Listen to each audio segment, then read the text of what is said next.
নতুন করে কাউকে স্বৈরাচার হতে দেব না, এটাই আমাদের অঙ্গীকার।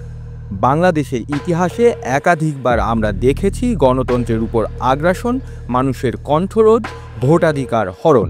বারবার আমরা রুখে দাঁড়িয়েছি, লড়েছি এবং বিজয় ছিনিয়ে এনেছি। কারণ এ দেশ শুধু একটি মানচিত্র নয়, এটি একটি সংগ্রামের নাম, একটি স্বপ্নের নাম।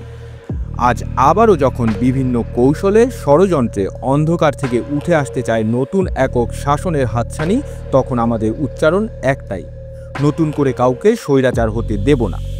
এই অঙ্গীকার শুধুমাত্র রাজনৈতিক স্লোগান নয়, এটি কোটি মানুষের মনের আকাঙ্ক্ষা। কারণ আমরা জানি, একবার যে স্বাধীনতা অর্জিত হয় তার রক্ষা করাও ততটাই জরুরি। আমরা মুক্তিযুদ্ধের চেতনায় বিশ্বাসী, গণতন্ত্র আমাদের অর্জন, একে কেউ ছিনিয়ে নিতে পারবে না। আমরা চাই একটি বাংলাদেশ যেখানে সবাই কথা বলতে পারবে নির্ভয়ে, ভোট দিতে পারবে স্বাধীনভাবে, মত প্রকাশ করতে পারবে নিরবিঘ্নে।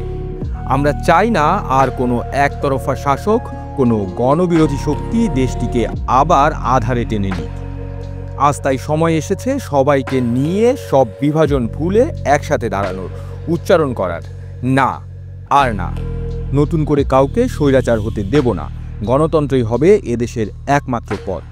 আসুন এই অঙ্গীকার হোক প্রতিটি তরুণের কণ্ঠে, প্রতিটি মায়ের চোখে, প্রতিটি শ্রমিকের, কৃষকের হাতের ঘামে। এই দেশ আমাদের, এই গণতন্ত্র আমাদের, আমরাই রক্ষাকর্তা, আমরাই প্রতিরোধ। স্লোগান: স্বৈরাচার নিপাত যাক, গণতন্ত্র মুক্তি পাক। আপনারা দেখছিলেন প্রতিদিন সকাল।